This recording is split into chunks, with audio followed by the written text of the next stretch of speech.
वक्रतुंड महाकाय सूर्यकोटि समप्रभ निर्विघ्नं कुरु मे देव सर्वकार्येषु सर्वदा गुरुर्ब्रह्मा गुरुविष्णु गुरुदेवो महेश्वरः गुरु साक्षात् परब्रह्म तस्मै श्री गुरवे नमः। नमस्ते नारसिंहाय नमस्ते मधुवैरणे नमस्ते पद्मनेत्राय नमस्ते दुःखहारिणे उग्रं वीरं महाविष्णुं ज्वलन्तं सर्वतोमुखं नरसिंहं भीषणं भद्रं मृत्योर्मृत्युं नमाम्यहम्। मनोजव्यं मारुत्तल्लवेगं जितेन्द्रियां बुद्धिमतां वरिष्ठं वातात्मजं वानरयुतमुख्यं श्रीरामदूतं शिरसा नमामि। कुजन्तं राम रामेति मधुरं मधुराक्षरम् आरुह्य कविताशाखां वन्दे वाल्मीकिकोकिलं। सर्वमङ्गलमाङ्गल्ये शिवे सर्वार्थसाधिके शरण्ये त्र्यम्बके देवी नारायणी नमोस्तुते।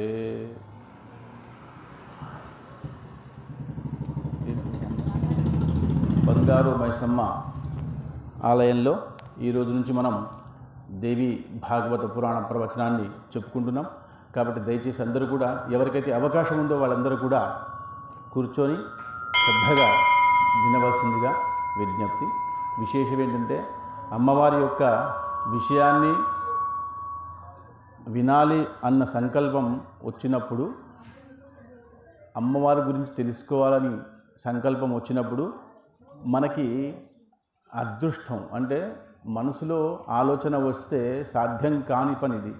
భగవతి యొక్క కృప అంటే అమ్మవారి యొక్క కృప కలిగితేనే ఇది సాధ్యమయ్యే అవకాశం ఉంది.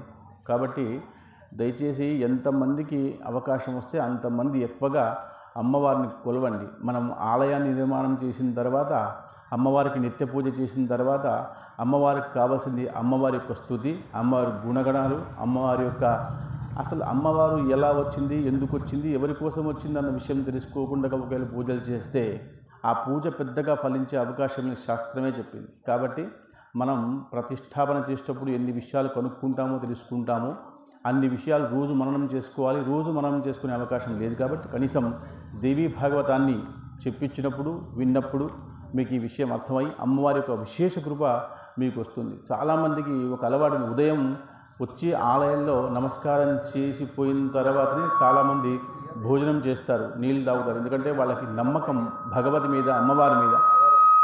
అమ్మవారిని పూజించడం వల్ల ఎలాంటి లాభం వస్తుందో అన్న విషయం వాళ్ళకి అర్థమై రోజు ఆలయంకి వచ్చి నమస్కారం చేసిపోతారు.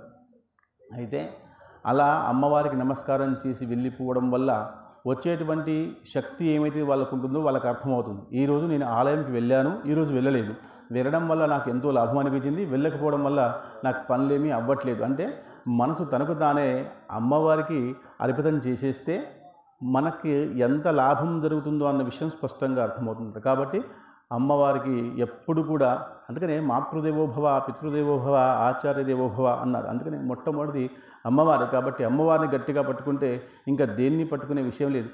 18 పురాణాలు రచించినటువంటి వేదవ్యాసుల వారు కూడా అమ్మవారి పురాణం రాసిన తర్వాత, దేవీ భాగవతం రాసిన తర్వాతనే మనసు బుద్ధి రెండు కూడా ప్రశాంతమయ్యాయి. కాబట్టి ఈ మన బంగారు మైసమ్మ తల్లి, ఆయన పేరే బంగారం కాబట్టి ఆమె దగ్గరికి రోజు వస్తే మనకి ఏమైతే అవసరమో, ఏది కావాలో అది కాదు, ఏది అవసరమో అది అమ్మవారు మనకు ఇస్తూనే ఉంటుంది. మనం అడగాల్సిన అవసరం లేదు. అడిగితే అమ్మవారు ఇస్తుంది కావచ్చు, కానీ అడగకుండా ఇచ్చేటట్టు మనం చేసే ప్రయత్నమే భక్తి. అసలు అమ్మవారికి అర్థమైపోవాలి ఈ భక్తుడికి ఏం కావాలో, ఏం చేయాలో అని అర్థమైపోవాలి. దాన్నే భక్తి అంటారు. కాబట్టి ఆ భక్తిని మనం ఎలా చేస్తే బాగుంటుంది, వేదవ్యాసుల వారు అసలు ఏం చేశారు, ఎలా చెప్పారు దేవి భాగవతం అనే విషయాన్ని మనం చెప్పుకునే ప్రయత్నం చేద్దాం. మొత్తం ఇవి 18,000 శ్లోకాలు ఉన్నాయి. మనము సర్వమంగళ మాంగళ్యే తప్ప ఇంకో శ్లోకం పెద్దగా మనం చెప్పుకోము. ఎందుకంటే మనం భగవంతుణ్ణి పట్టుకోవడం కోసం ఎప్పుడు కూడా లాభం కోసం, స్వార్థం కోసం పట్టుకునే ప్రయత్నం చేస్తాం. అమ్మవారి దగ్గరికి వస్తే మనం ఏం చేస్తాం, టెంకాయ కొట్టి వరం అడుక్కుంటాం. అమ్మ నాకు ఇది కావాలి, అది కావాలి, ఇది కావాలి అన్నీ అడుక్కుంటూ ఉంటాం.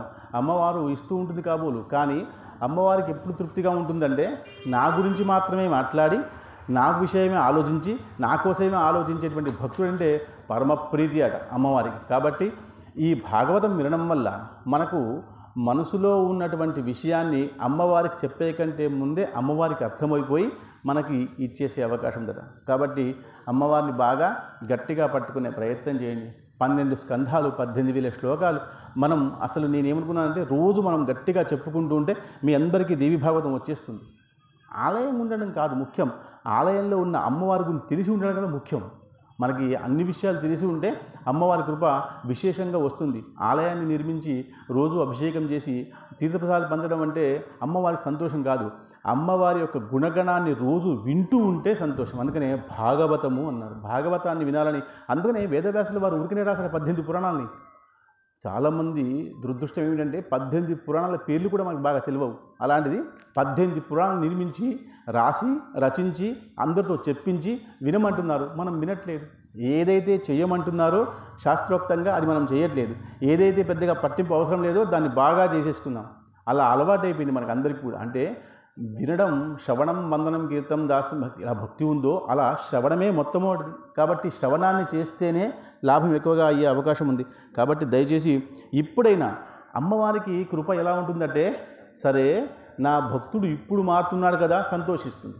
నిన్నటిదాకా అసలు భక్తుల్లో ఏ రుచి లేదు, ఏ విషయం లేదు, ఏ గుర్తింపు లేదు. కానీ మెల్లమెల్లగా పిల్లవాడిలో మార్పు వస్తుందంటే తల్లి ఎలా సంతోషిస్తుందో అలాగే అమ్మవారు కూడా భక్తుల్లో ఉన్నటువంటి గుణాన్ని చూసి మెల్లగా మెల్లగా మెల్లగా సంతోషిస్తుంది. కాబట్టి మనం మెల్లగా మెల్లగా ప్రయత్నం చేద్దాం, అమ్మవారికి దగ్గర అయ్యే ప్రయత్నం చేద్దాం. అమ్మవారు మన గురించి ఎదురు చూసేట్టుగా చేద్దాం. మనం అమ్మవారి గురించి కాదు, అమ్మవారే మన గురించి ఎదురు చూడాలి. ఎలా అని, అయ్యో నా భక్తురాలు రాలేదే, నాకు రోజు ఇన్ని పూలు తీసుకొచ్చేది, ఒక చెంబెడు నీళ్ళు తీసుకొచ్చేది, ఇన్ని పుట్నాలు తీసుకొచ్చేదే, నా భక్తురాలు రాలేదని అమ్మవారు ఎదురు చూడాలి. అది ఎప్పుడు సాధ్యం? ఎప్పుడైతే అమ్మ గురించి నీకు బాగా తెలుస్తుందో అప్పుడు సాధ్యం. కాబట్టి ఆ అమ్మవారిని గట్టిగా మనం అర్థం చేసుకునే ప్రయత్నం చేద్దాం. దేవి భాగవతంలో ఇన్ని విషయాలు చెప్పడం జరిగింది. కాబట్టి భాగవతము అన్న విషయానికి అర్థం ఏంటంటే భక్తుడితో, అంటే సహభక్తుడితో మనం అందరం కలిసి చేసేటువంటి కార్యమే భాగవత కార్యం. కాబట్టి ఈ భాగవత కార్యాన్ని మనం చేస్తే మనకు ఖచ్చితంగా లాభం జరిగే అవకాశం ఉంది. మీరందరూ కూడా ఒక విషయం గుర్తుపెట్టుకోండి. ఎలా విషయం గుర్తుపెట్టుకుంటారు అంటే, అమ్మవారు ఒకవేళ మనకు స్వప్నంలో వస్తాం, మనం రోజు ఆలయానికి వస్తాం, ఇక్కడ దగ్గర ఉంటున్నారు మీరు కాబట్టి రోజు ఆలయానికి వస్తారు, కాలనీవాసం అందరూ. అమ్మవారు మనకు స్వప్నంలో వచ్చి ఒక విషయం చెప్పి, చాలామందికి అమ్మవారు స్వప్నంలో వస్తుంది. మనం పడుకున్నప్పుడు అమ్మవారు ధ్యానం చేసి పడుకుంటే స్వప్నంలో వస్తుంది. స్వప్నంలో వచ్చిన అమ్మవారు నీ యొక్క విషయాన్ని, నీ యొక్క జీవితాన్ని నువ్వు ఏం చేయాలి, ఎలా చేయాలి విషయం చెప్తుందట. ఇది చెప్తుందా లేదా అన్న విషయం పరీక్ష చేయడం అవసరం లేదు. మనం అంత నమ్మకంతో, విశ్వాసంతో అమ్మ పాదాలను చూస్తూ ఉంటే మెల్లగా మెల్లగా మెల్లగా ఈ విషయం మనకు అర్థమవుతుంది. ఎవరికైతే అర్థమవుతుందో వాళ్ళు మెల్లమెల్లగా చెప్పడం అలవాటు చేసుకుంటారు. మనకే అనుభవం లేకపోతే మనం చెప్పడం సాధ్యం కాదు కదా. కాబట్టి మనం అనుభవానికి రావాలంటే రోజు అమ్మవారిని ధ్యానించాలి. అలా వేదవ్యాసుల వారు ఈ విషయాన్ని రాస్తూ ఉన్నప్పుడు, అమ్మవారిని జ్ఞాపకం చేస్తూ రాస్తున్నప్పుడు ఆయన రాతలో ఎంత విషయం ఉంటుందంటే, ఏదైతే అనుకుంటున్నారో దానికంటే 2 పేజీలు ఎక్కువగా రాసి, 2 విషయాలను ఎక్కువగా రాసి అమ్మవారి యొక్క తృప్తిని, అమ్మ యొక్క సంతోషాన్ని చూస్తున్నాడు. మన గురించి ఎవరైనా పొగుడుతూ ఉంటే మనకు ఎంతో ఆనందం అనిపిస్తుంది. మన గురించి గొప్పగా అంటుంటే ఎంతో ఆనందం ఇస్తుంది. ఎంత బాగా చేసినారండి అంటే మనకు ఎంతో ఆనందంగా ఉంటుంది. ఏం చేసినావా అంటే కొంచెం కోపం వస్తుంది. కానీ ఎంత బాగా చేశావురా దానికి స్థాయికి మనం ఎదగాలి అంటే అంత కృషి, తాపత్రయం ఉండాలి. అమ్మవారు చెప్పేదంతా కూడా మనకేంటి? కృషి, తాపత్రయము, శక్తి. అమ్మ ఎప్పుడు కూడా పని చేస్తూ లోక కళ్యాణం చేస్తూ ఉంటుంది. అది అమ్మవారికి ఉన్నటువంటి గుణం. కాబట్టి ఆ అమ్మవారిని మనం పట్టుకునేటువంటి గట్టి ప్రయత్నం చేద్దాం. అమ్మవారు సర్వశక్తిమై, అంటే అన్ని శక్తులు ఆమెలోనే ఉన్నాయి. మనం ఏమనుకుంటాం? బ్రహ్మ గొప్పవాడు, విష్ణువు గొప్పవాడు, శివుడు గొప్పవాడు అంటాం. మీరు బాగా వినాలి. ఎందుకంటే ఎవరికైతే భాగవతము, దేవి భాగవతము, రామాయణం వినడం అలవాటు ఉందో వాళ్ళకందరికీ అర్థమవుతూ ఉంటుంది. మనం విష్ణు పురాణం చెప్తున్నప్పుడు విష్ణువే గొప్పవాడు, మనం శివపురాణం చెప్తుంటే శివుడే గొప్పవాడు, దేవి భాగవతం దేవే గొప్పది. రేపు గణపతి పెట్టినప్పుడు గణపతి పురాణం చెప్తే గణపతే గొప్పవాడు. ఒక్కరు ఎవరైతే మనం చెప్తున్నామో వాళ్ళే గొప్పవాళ్ళు. కానీ ఇక్కడ బ్రహ్మ, విష్ణు, మహేశ్వరులు శాస్త్రం చెప్పిన ప్రకారంగా విష్ణువు గొప్పవాడు అని చెప్తాం మనం. కాబట్టి విష్ణు పురాణంలో విష్ణువే గొప్పవాడు. అలా విష్ణువుకి ఒక శక్తి ఉంది. విష్ణువు ఎక్కడ ఉంటాడు? ఎప్పుడు కూడా సముద్రంలో పడుకుని ఉంటాడు. మీకు ఈ విషయాలు అన్నీ తెలుసు. కానీ వినడం వల్ల రెండవ శక్తి వస్తుంది, ఆలోచించే గుణం వస్తుంది. ఆలోచించిన తర్వాత మీలో ఒక కొత్త ప్రయోగం చేద్దామన్న శక్తి వస్తుంది. మీరు బాగా గుర్తుపెట్టుకోండి. అసలు మహావిష్ణువు ఎక్కడున్నాడు? ఎప్పుడు కూడా సముద్రంలో పడుకున్నాడు కదా. సముద్రంలో ఏమున్నాయి? నీళ్లున్నాయి. అక్కడ విష్ణు యొక్క నాభికములోంచి ఒక కమలం వచ్చి దాంట్లోంచి బ్రహ్మ వచ్చాడు. ఆ బ్రహ్మ సృష్టి నిర్మాణం చేశాడు. ఈ సముద్రంలో పడుకున్న విష్ణువు ఆ యొక్క చరాచర సృష్టిని పోషిస్తున్నాడు. అక్కడ శివుడు లయం చేస్తున్నాడు. సరే, ఇక్కడ పడుకున్నటువంటి సముద్రంలో నీళ్లున్నాయంటే నీళ్ళని కాపాడింది ఎవరు, నీళ్ళని పట్టుకున్నది ఎవరు? ఒక శక్తి. ఆ శక్తే అమ్మ. ఈ అమ్మే మనం పేర్లు రకాలుగా 108 శక్తులు. మొత్తం ఎంతమంది అమ్మవాళ్ళు?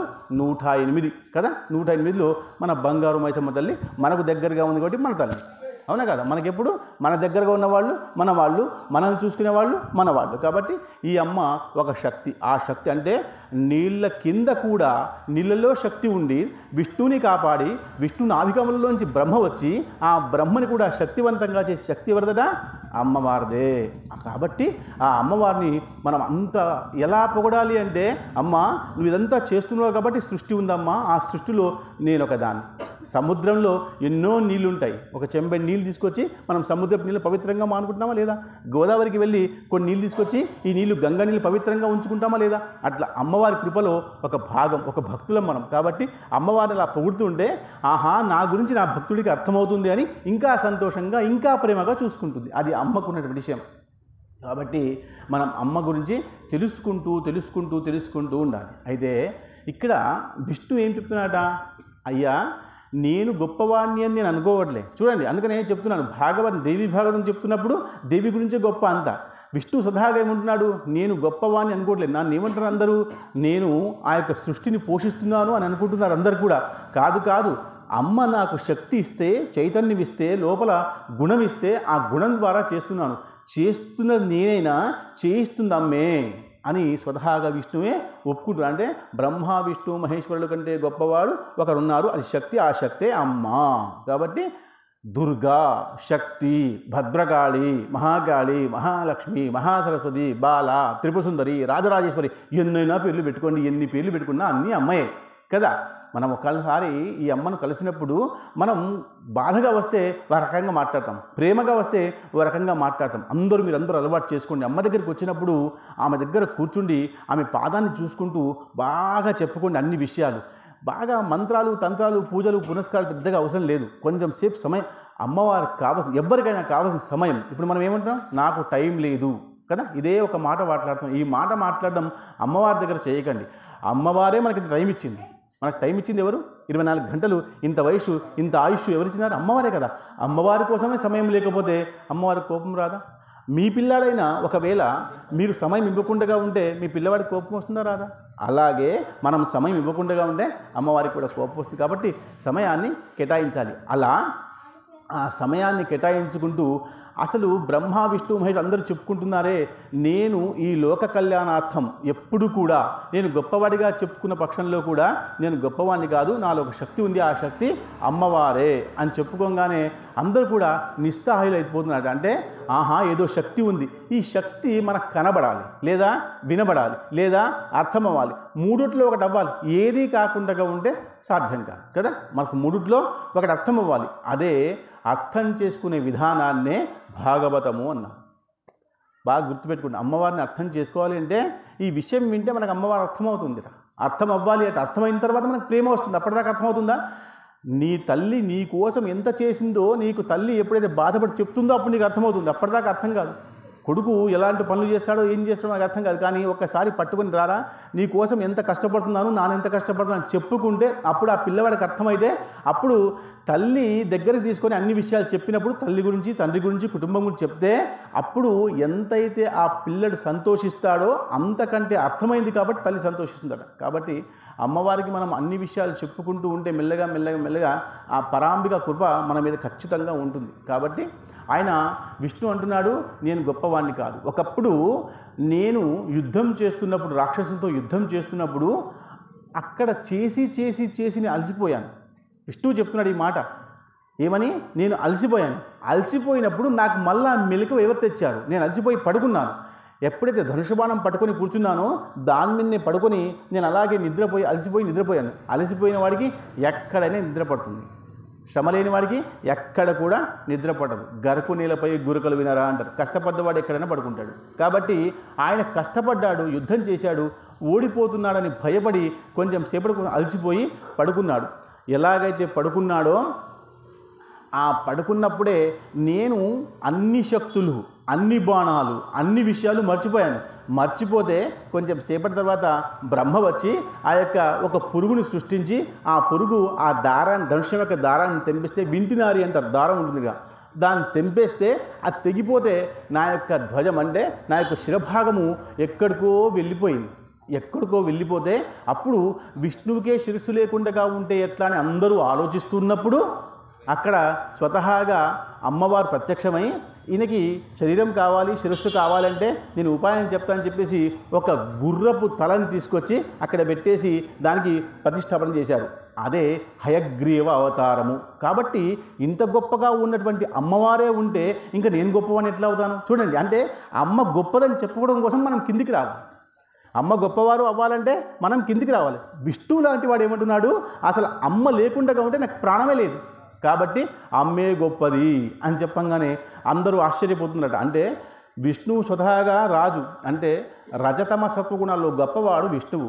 అలాంటి విష్ణువు నేనే కాదు నాకు ఒక శక్తి నడిపిస్తుంది అన్నప్పుడు సంతోషిస్తున్నారు అందరూ. అయితే ఈ అమ్మ గురించి మనం అందరం తెలుసుకుందామనే ఉద్దేశంతో ఇలా మాట్లాడుతూ ఉన్నప్పుడు ఎలా అనిపిస్తుందంటే అసలు ఇది ఎవరితో చెప్తున్నారు, ఎవరికి చెప్పాలి, ఎవరు చెప్తే అర్థమవుతుంది అని ఒకసారి నైమిషారణ్యంలో అందరూ కూర్చున్నారట.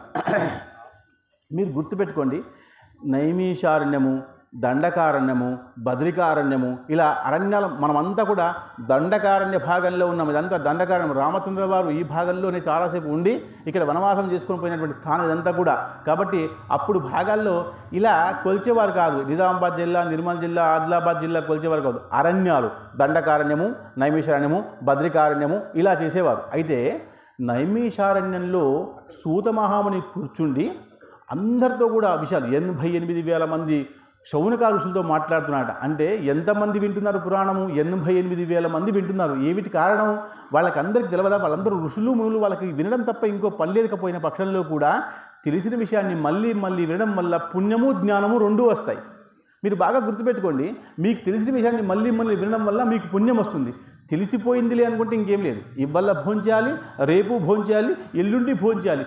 రోజు భోంచేస్తే శక్తి ఎలా వస్తుందో రోజు వింటే జ్ఞానము పుణ్యము అలాగే వస్తుంది. చాలామంది స్నానం చేసి వచ్చారు మొన్న ప్రయాగ్రాజ్లో. ఏమొచ్చిందయ్యా అంటే ఏం చెప్తారు? ఏమొస్తుంది మనకి? స్నానం చేసి రాగానే పుణ్యం వచ్చేస్తుందా? నీళ్లు కూడా రాలేదు, అంత నీళ్లు కూడా పాడైపోయినాయి అక్కడ. కానీ మనకు ఆనందం, మనకు మానసిక తృప్తి. నేను ప్రయాగ్రాజ్లో వెళ్ళి కుంభమేళా స్నానం చేసి వచ్చాను అన్న తృప్తి వల్ల మనకు ఒక శక్తి చైతన్యం రెండు బయటకు వస్తాయి. అలాగే భాగవతం వినడం వల్ల ఆ శక్తి రావాలని శౌనకాది ఋషులు ఎప్పటి నుంచో చెప్పుకుంటూ వస్తున్నారు. మీరు ఇంట్లో ఏ వ్రతం చేసినా, సత్యవ్రతం దగ్గర నుంచి సంతోషమాత, వైభవలక్ష్మి, వరలక్ష్మి, ఇంకేం వ్రతం చేసినా ప్రతి వ్రతంలో ఒక కథ ఉంటుంది. ఆ కథ ఉంటేనే కథ అర్థం చేసుకుంటేనే వ్రతం పూర్తి అవుతుంది, లేకపోతే కాదు. సత్యాన్సం వ్రతం చేసినా కథ వినాల్సిందే.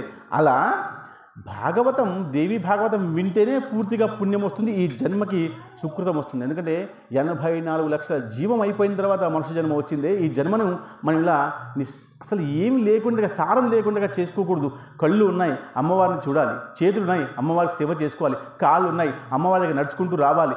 చెవులు ఉన్నాయి, అమ్మవారి పాటలు వినాలి. ఇవన్నీ భగవంతుడు మీకు ఇచ్చింది అమ్మవారి కోసమే. దీంట్లో ఏ అనుమానం లేదు. పుట్టినామా అమ్మవారికి చేయాలి, పుట్టినామా తల్లిదండ్రులకు చేయాలి. ఇది ధర్మం. దీన్ని మర్చిపోయి కొత్త విషయాలు చేసుకుంటూ ఉంటే ఎవరికైనా కోపం వస్తుంది.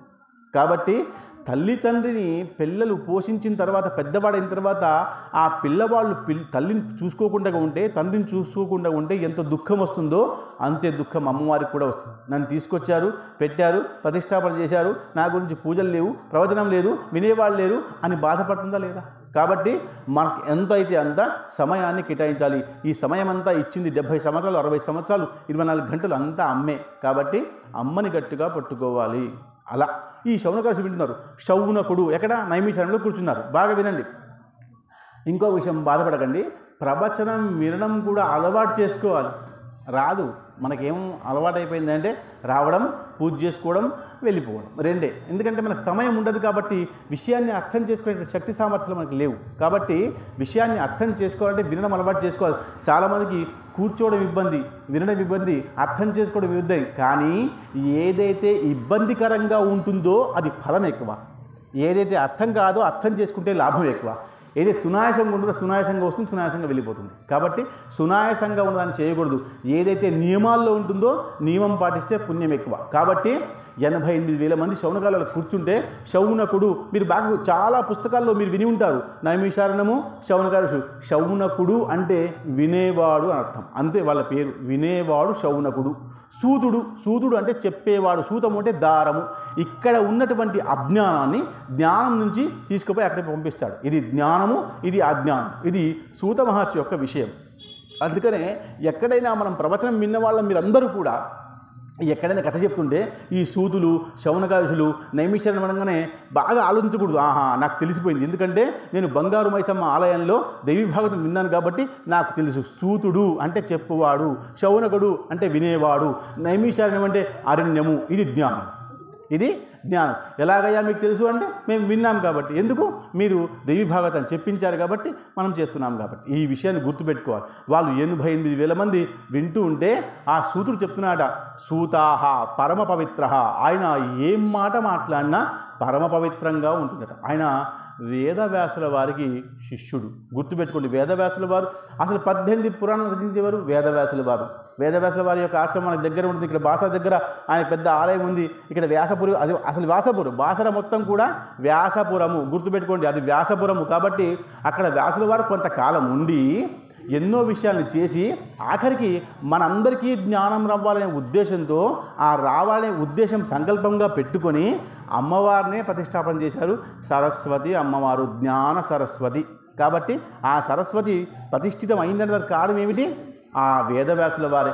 ఆ వేదవ్యాసుల యొక్క శిష్యుడే ఈ యొక్క సూతమాముని ఇంత బాగా చెప్తుంటే అందరూ కూడా వినేవాళ్ళట. ఆ వినడం ఎలా ఉంటుందంటే వాళ్ళు వింటూ ఉంటే ఆ కథలో వాళ్ళు నిమగ్నమైపోయి అసలు ఏం చెప్తున్నారా అన్న భావన అంత బాగా కలిగి వస్తుంది. అంటే ఏం చెప్తున్నాము అన్న విషయం కంటే, ఎలా చెప్తున్నాము అంటే విషయం కంటే వినేవాడు బాగుంటే అందుకని శ్రద్ధగా వినండి అంటారు. ఏమంటారు? మనకు శ్రద్ధగా వినండి, మీకు అర్థమయ్యేటట్టుగా అని అంటారు. ఈ శ్రద్ధగా వినడమే గొప్ప విశేషం. కాబట్టి అక్కడ వాళ్ళందరూ చెప్తున్నారు, అయ్యా ఇంత బాగా చెప్తున్నారే, ఇన్ని విషయాలు మీకు తెలిసి ఉన్నాయి కదా, అసలు అమ్మవారి గురించి కొంచెం మాకు చెప్తారా అని సవినయంగా ప్రశ్న వేస్తున్నారు. మీరు గుర్తుపెట్టుకోండి, సవినయంగా ప్రశ్న వేస్తేనే ఆ ప్రశ్నకు సమాధానం వస్తుంది. ఎలా చెప్తావో చూద్దామంటే సమాధానం రాదు. ఎలా చెప్తావో చూద్దామంటే సమాధానం రాదు. అసలు నీకు ఏం తెలుసు అన్న భావంతో సమాధానం రాదు. నీకు తెలుసు, నాకు చెప్తారా అన్న విషయం అంత గౌరవంగా, పరిప్రశ్నయా అంత గౌరవంగా ఉంటే అర్థమవుతుంది అని వాళ్ళు అసలు ఆయనకి పాదపూజ చేసిన తర్వాత ఈ చిన్నగా ప్రశ్న వేస్తే ఆయన గౌరవం చూసి, అంటే వినేవాళ్ళ యొక్క ఉద్దేశము, వినేవాళ్ళ యొక్క కోరిక, వినేవాళ్ళ యొక్క ఉత్సాహం చూసి ఆ సూతుడు చెప్తున్నాడ దేవి భాగవతము. గుర్తుపెట్టుకోండి, ఇంత అంటే దేవి భాగవతాన్ని ఊరికనే మొదలుపెట్టేస్తే ఎందుకు అన్న విషయం అర్థం కాదు. 18,000 శ్లోకాలు ఎట్లా అర్థమవుతాయి మనకి? మనం దీంట్లో మెల్లగా అలవాటు అయిపోతే అర్థమవుతుంది. అసలు 7 రోజుల్లో కాదు, 7 జన్మల్లో కూడా అసలు భాగవతం పూర్తి అవ్వదు. కానీ ఏదో చిన్న ప్రయోగం దాంట్లో భగవంతుడు చెప్పిన జ్ఞానం నుంచి కొంచెం జ్ఞానం సమర్పించుకొని మనం చెప్పుకోవడమే. మళ్ళా నాకు వచ్చిందే ఇంత, మీకు మళ్ళీ చెప్పిన తర్వాత మీకు అర్థమయ్యేది ఇంత, మీకు ఆచరించేది ఇంత, ఇంకేముంది ఇక్కడ? ఏం లేదు. కాబట్టి ఎంత అయితే అంత మనకు వస్తుందా లేదా సంతోషపడాలంతే. ఎంతైతే అంత మనకు వస్తుందా లేదా. నాకు పూర్తిగా వస్తుంది నేను చెప్పడం కుదరలేదు, మీకు అర్థం అవ్వాలని అవకాశం లేదు. అర్థమైనా అవ్వకపోయినా కూర్చున్నారు కాబట్టి మీకు పూర్తి లాభం ఉంటుంది.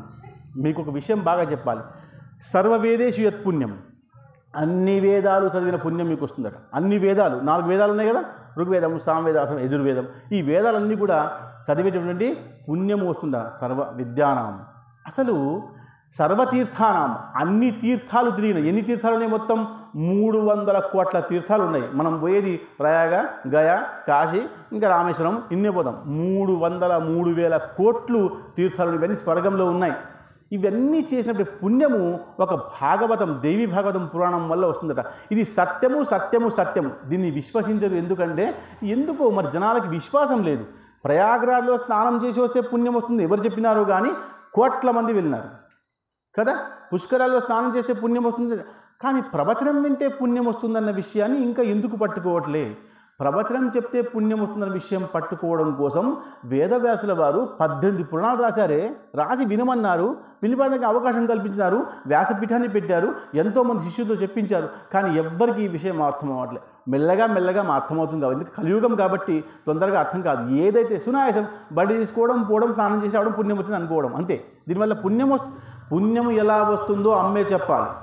పుణ్యం దేనివల్ల వస్తుంది? కొందరు టెంకాయ కొడతారు, కొందరు కుంకుమార్చన చేస్తారు, కొందరు గాజులు ఎక్కిస్తారు, కొందరు త్రిశూలం పెడతారు, కొందరు బొట్లు పెడతారు. ఎలా పుణ్యం వస్తుంది? ఎక్కడుంది? మీ తృప్తి, మీ ఆలోచన, మీ బుద్ధి మీకు ఎలా అర్థమవుతుందో అలా పుణ్యం వస్తుంది. కాబట్టి అంతమంది శౌనకాది ఋషులు వింటూ ఉంటే సూతుడు చాలా సంతోషించి, అబ్బా ఇంతమంది వింటున్నారే అని దేవీ భాగవతాన్ని చెప్పడం మొదలుపెట్టాడు. ఎలా చెప్తున్నాడంటే, దేవీం సర్వ విద్యానాం, దేవికి అన్ని విద్యలు వచ్చట. అన్ని విద్యలు అంటే ఎన్ని విద్యలు ఉన్నాయి? మొత్తం విద్యలు అనంతానం, ఒకదానికి లెక్క ఏమీ లేదు. నక్షత్రానం అనంతం, నక్షత్రాలు ఎన్ని ఉన్నాయి? అనంతం. ఎన్ని ఉన్నాయో నవగ్రహాలు 9 చెప్పుకోవచ్చు, కానీ నక్షత్రాలు ఎన్ని చెప్పుకోవచ్చు? అనంతానం. నీటి బిందులు ఎన్ని సముద్రంలో చెప్పుకోవచ్చా? చెప్పుకోలేము. మనం తీసుకొచ్చిన తర్వాత దాన్ని పవిత్రంగా పెట్టుకుంటా తప్ప చెంబెడి నీళ్ళని చెప్పుకుంటాం, కానీ సముద్రంలో నీళ్ళు కొలవచ్చా? అవకాశం. అలా అన్ని విద్యలకి సర్వ విద్యాధికారిణి అమ్మాట. అంటే దేవి భాగవతంలో అలా వ్యాసుల వారు చెప్తున్నటువంటి విషయాన్ని అందరూ కూడా చాలా సంతోషంగా వింటున్నారు. అయితే సూత మహర్షి చెప్తున్నాడు, మీకు అందరికీ కూడా అమ్మ గురించి అర్థం అవ్వాలి అంటే అమ్మని రోజు మనస్ఫూర్తిగా పూజించాలట. ఈ పూజలో 2 రకాలు ఉన్నాయి. పంచోపచార పూజ, షోడశోపచార పూజ, అర్థోపచార పూజ, మంత్రం, అన్నీ రకరకాలుగా పూజలు ఉన్నాయి. మనం ఏం రకం పూజ చేస్తాం మనకు తెలియదు. కాబట్టి మనం ఏం చేయాలట? అమ్మవారి దగ్గర వచ్చి అమాయకంగా కూర్చోవాలట. అంతే. అమాయకంగా కూర్చుంటే నీకేం కావాలో అమ్మే ఇచ్చేస్తుందట.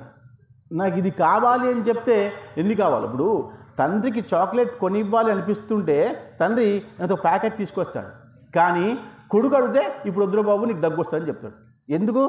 అది తండ్రికి అర్థం తెలుసు కాబట్టి ఎప్పుడు ఇవ్వాలో ఎప్పుడు ఇవ్వకూడదు. అందుకనే అమ్మకు మన విషయం అన్నీ తెలుసు. ఎప్పుడు ఎక్కడ ఏమి ఇవ్వాలో అక్కడ అది ఇస్తుంది ఆమెనే అమ్మ.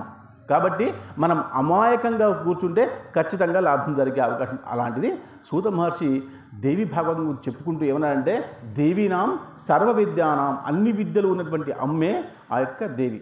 దీనికి వేదవ్యాసుల వారు రచిస్తున్నప్పుడు చెప్పాను కదా, రచిస్తున్నప్పుడు ఎంత రాయాలో అంతకంటే ఎక్కువగా 2 అక్షరాలు రాసి 2 పేజీలు రాసి సంతోషపడుతున్నాడ. అంటే నేను ఇవాళ అర్చన చేద్దాం అనుకున్నాను, అర్చన చేశాను, అభిషేకము చేశాను, అన్నదానము చేశాను.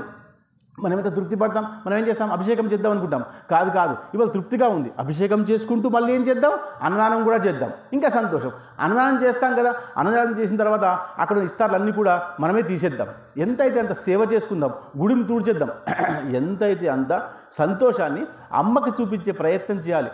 నటించకూడదు. అమ్మ దగ్గర భక్తిని నటించకూడదు. నేను భక్తురాలిని అని నటించకూడదు. అమ్మకి చాలా బాగా తెలుసు మనం ఎవరు, ఏమనుకుంటున్నాం, ఏం చేస్తాం, ఎంతవరకు చేస్తాం, మన శక్తి ఎంత ఉందో అమ్మకు తెలుసు కదా. మనం ఎవరో వస్తున్నప్పుడు చీపిరి కట్టుకుని కూడా వస్తే అమ్మవారు చూసి సంతోషిస్తూనే లేదు. అమ్మవారు అలా సంతోషించదు.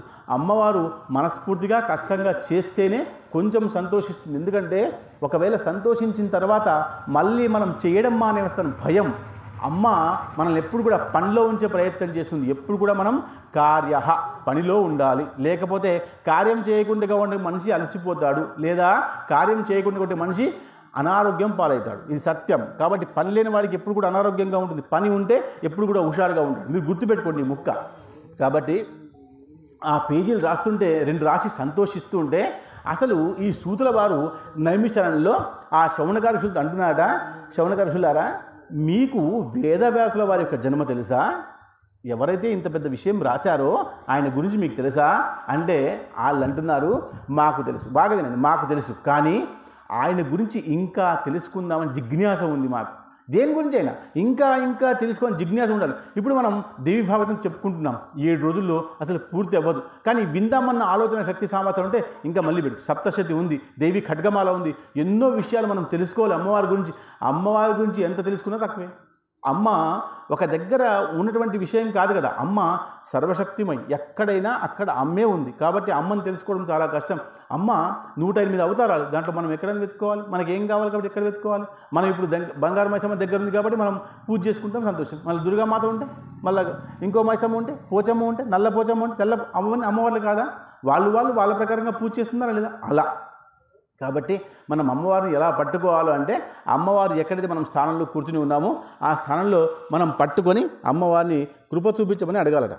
అయితే ఎవరైతే రాశారో ఈ యొక్క పురాణాన్ని, ఈ పురాణము దేవి భాగవతము, వేదవ్యాసుల వారు చూడండి, జన్మ అనేటువంటిది ఎవరిది కూడా ఎలా ఉన్నా ఆయన కార్యం ఏం చేశాడనే విషయం గొప్ప విషయం. నిజామాబాద్లో పుట్టాడు, కానీ ఉద్యోగం ఆయనకి అక్కడ వేరే ఊర్లో వచ్చింది. అక్కడ ఉద్యోగం చేస్తున్న స్థానంలో చాలా బాగా ఉద్యోగం చేస్తే, అమ్మ అక్కడ టీచర్ ఉన్నారు నవీపేటలో, చాలా బాగా ఉద్యోగం చేస్తారు అని అంటారు. ఎక్కడ పుట్టిన దానికి పెద్ద ప్రాధాన్యత ఇవ్వరు, ఎక్కడ పని చేస్తున్నారో అక్కడ ప్రాధాన్యత. అవునా, ఎక్కడ పని చేస్తారో అక్కడ ప్రాధాన్యత. అయితే మనమందరం కూడా ఎక్కడ ఉన్నామో అన్న విషయం కాదు, ఏం పని చేస్తున్నామో అన్న విషయం గొప్పది. కాబట్టి వేదవ్యాసుల వారి పుట్టక చాలా గమ్మత్తుగా ఉంటుంది. ఎందుకంటే వేదవ్యాసులు మనం బాగా తెలుసుకోవాలి. మనకు దగ్గరలో బాసర్లో అని చెప్తున్నాం కదా, అది వ్యాసపురి. కాబట్టి బాసర్లో ఉన్నటువంటి వ్యాసుడు మనకు దగ్గరగా ఉన్నటువంటి వాడు కాబట్టి ఆయన గురించి బాగా తెలుసుకోవాలి. మీరు ఒకసారి అమ్మవారిని బాగా జ్ఞాపకం చేసుకొని, నేను అన్నీ అర్థం చేసుకునే ప్రయత్నం చేస్తానమ్మా, ఎన్నైతే చెప్తున్నారో వేదవ్యాసం ప్రకారంగా, భాగవతం ప్రకారంగా నాకు అన్నీ అర్థం కాకపోవచ్చు, కానీ అమ్మ ఎంతైతే అంత నాకు అర్థమయ్యేటట్టుగా శక్తినివ్వు అమ్మ అని ఒకసారి దండం పెట్టుకొని భాగవతాన్ని వినే ప్రయత్నం చేయండి. భాగవతం వినాలి, వేదవ్యాసాన్ని పట్టించుకోవాలి. మాతా మహారాజ్ఞికి జై, మాతా మహారాజ్ఞికి జై, మాతా మహారాజ్ఞికి జై. అయితే వేదవ్యాసుల వారు ఎలాగైతే జన్మించారో మీకు విషయం, ఎందుకంటే 18 పురాణాలు రచించిన శక్తి, అసలు ఆ శక్తి, ఆ జ్ఞానము, ఆ బుద్ధి ఎలా రావాలి. అందుకనే గర్భవతిగా ఉన్నప్పుడు చాలామందికి 6వ మాసం వచ్చింది అంటే లోపల శరీరంలో కదికలే వస్తుంటాయి కడుపులో కదా, అప్పుడు భాగవతం చదవండి, భారతం చదవండి, రామాయణం చదవండి. అంటే మీ మనసు, బుద్ధి, శక్తి, గుణము ఆయనకి పుట్టకంటే ముందు నుంచే వేయాలి. కడుపులో ఉన్నప్పటి నుంచే, మీరు అప్పటి నుంచే వేస్తే అర్థమవుతుంది. మీరు ఏ శక్తి, మీరు ఇప్పుడు ఉన్నారు, అందరూ కూడా అమ్మవారి ఆలయంలో ఉన్నారు. మేము అమ్మవారి ఆలయంలో ఉండి ప్రవచనాన్ని వింటున్నాము అంటే మాకెంతో ఒక శక్తి ఖచ్చితంగా వస్తుంది. విశ్వాసంతో వింటే ఖచ్చితంగా వస్తుంది. ఏమో ఇంకా నాకు అర్థం కాలేదు అంటే అర్థం అవ్వాలని నియమం ఏమీ లేదు. మెల్లగా మెల్లగా మెల్లగా మెల్లగా అర్థమవుతుంది.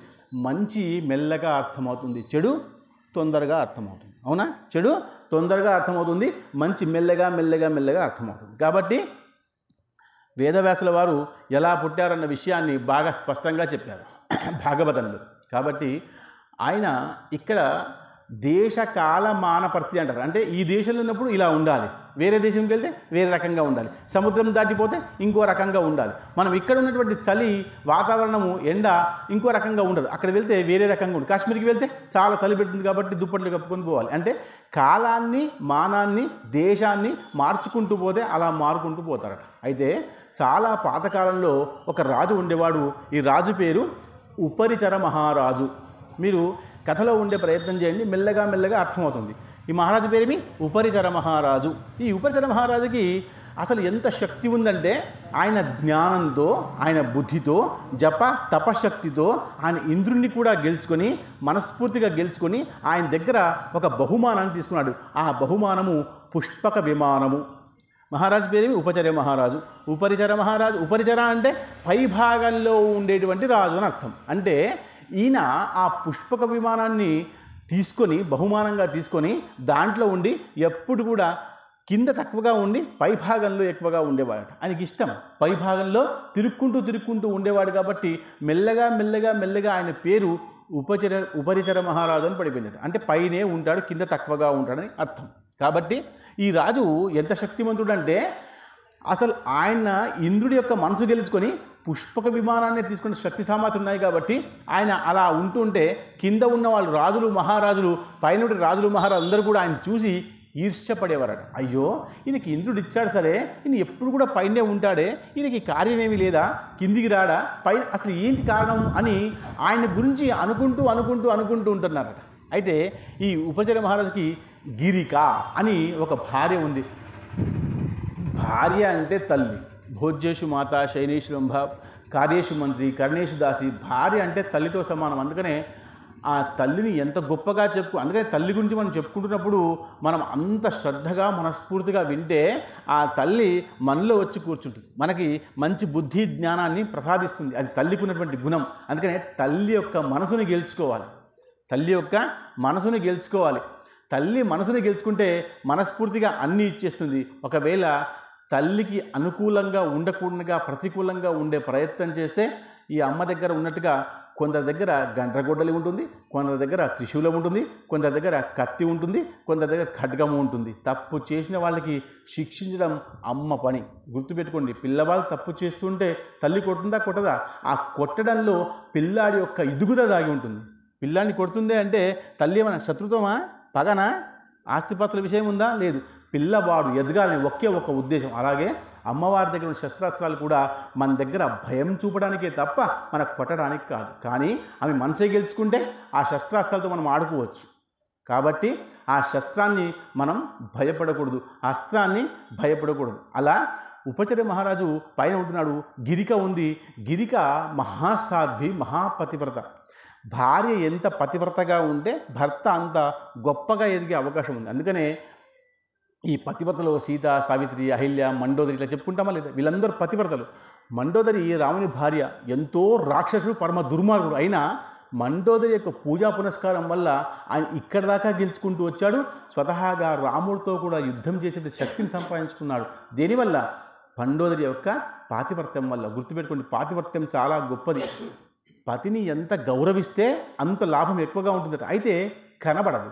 కనబడకపోవడం వేరు, అసలు ఉండడం వేరు. ఇది చాలా గమ్మత్తైన విషయం. దీన్నే అర్థం చేసుకోవడము అంటారు. అర్థం చేసుకుంటూ ఉంటే మెల్లగా మెల్లగా అర్థమవుతుంది. అందుకని ఇంతకు మూలు పతిదేవోభవ అన్న విషయమే ఎక్కువగా ఉండదు. పతివ్రతలే ఎక్కువ మంది ఉండదు. అనసూయ కానీ, సీత కానీ, సావిత్రి అందరూ భర్తను పట్టుకునే ఉండేవాళ్ళు. ఇప్పుడు భార్యలు ఉద్యోగం చేస్తున్నారు కాబట్టి, భర్తలు ఉద్యోగం చేస్తున్నారు కాబట్టి పతిసేవ అన్న విషయం లేదు. ఉందా? ఎక్కడా లేదు. పతిసేవ విషయం పెద్దగా లేదు. కాబట్టి ఆమె గిరిక నా భర్త పైన ఉంటున్నాడే, ఈ పైన తిరగడం వల్ల ఆయనకి ఇష్టం కాబట్టి ఆ విమానంలో తిరుగుతూ ఉంటే అందరూ కూడా ఈయన గురించి మాట్లాడుతుంటే విని ఒకసారి ఏముందంటే, మీరు కొంతకాలమైనా కిందికి రండి, మీరు పూర్తిగా పైన ఉండడం వల్ల అందరూ నన్ను కూడా అంటున్నారు, ఎప్పుడు కూడా మీ భర్త పైనే ఉంటాడు అని అంటుంటే నాకు కూడా బాధగా ఉంది, వస్తూ ఉండండి అంటే సరే అనేవాడు. వస్తాడు, కొంతకాలం ఉంటాడు. ఎవరికి ఎంత బలవంతం చేసినా ఇష్టమున్న దగ్గరే ఉంటారు. ఎవరికి ఎంత బలవంతం చేసినా వాళ్ళకి ఎక్కడ ఇష్టం ఉంటుందో అక్కడే ఉంటారు. బలవంతంగా కూర్చోబెట్టవచ్చా? బలవంతంగా ఆపవచ్చా? బలవంతంగా పడుకోబెట్టవచ్చా? బలవంతంగా భోజనం పెట్టవచ్చా? బలవంతంగా ఏది అంత మనస్ఫూర్తిగా ఇష్టానుసారంగా దొరికితేనే లాభం. కాబట్టి రమ్మంటే వచ్చాడు, కొంతకాలం ఉన్నాడు, మళ్ళా వెళ్ళిపోయాడు. వెళ్ళిపోయిన తర్వాత ఒకసారి పైన తిరుగుతూ ఉంటే ఆయనకి పితరులు అంటే ఆయనకంటే పెద్దవాళ్ళు, నువ్వు కిందికి రావయ్యా, కిందికి వస్తే ఇక్కడ అన్నీ కూడా దుష్టశక్తులు అంటే పెద్ద పెద్దగా ఉన్నటువంటి వన్యప్రాణులందరూ కూడా ఈ భూభాగాన్ని పాడు చేస్తున్నాయి. కాబట్టి నువ్వు మహారాజువు కాబట్టి నీకు ఒక శక్తి ఉంది కాబట్టి కిందికి వచ్చి ఎక్కడైతే చెడు జరుగుతుందో అక్కడంతా మంచి చేసుకో అని చెప్పేసి ఒక ఆజ్ఞ ఇచ్చినారు పితరులు. పితరులు అంటే పెద్దవాళ్ళు, మనకంటే పెద్దవాళ్ళు పితరులు. అందుకని మనం అక్షయ తృతీయ చాలామంది పితరులకి దానం చేస్తారు కదా, చాలామంది దానం చేస్తారు. దానం చేయడం వల్ల లాభం వచ్చే అవకాశం ఉంది. చాలామంది బంగారం కొనుక్కున్నారు, కానీ బంగారం కాదు కొనుక్కునేది ఆ రోజు పితృదానం, కుంభదానం, శయ్యాదానం చేయాలి. చాలామంది చేయరు, బంగారం మాత్రం కొనుక్కుంటారు. ఎందుకంటే అన్ని షాపుల్లో బంగారం కొనుక్కునే వాళ్ళే ఉన్నారు. కుండల షాప్ దగ్గర ఎవ్వరు లేరు, కుండలు ఇవ్వాలి, ఆ రోజు దానం ఎవ్వరు ఇవ్వలే. సరే, అలా ఆమె చెప్పిన తర్వాత ఈయన విన్నాడు. ఆ పితృలు చెప్పిన తర్వాత సరే నేను ఖచ్చితంగా కిందికి వస్తాను అని అనుకుంటున్నాడు. కానీ ఎప్పుడైతే పని అప్పచెప్పడం జరిగిందో బాగా గుర్తుపెట్టుకోండి, ఇప్పటిదాకా మనకు పని ఉండదు, పని ఉన్నప్పుడే రెండో పని వస్తుంది. ఎప్పుడైతే అప్పచెప్పారో అప్పుడే భార్య ఒక కబురు పంపించి ఇంకా నాకు నిన్ను చూడాలని ఉంది, నా దగ్గరికి రా అని కబురు పంపింది. బాగా గుర్తుపెట్టుకోండి.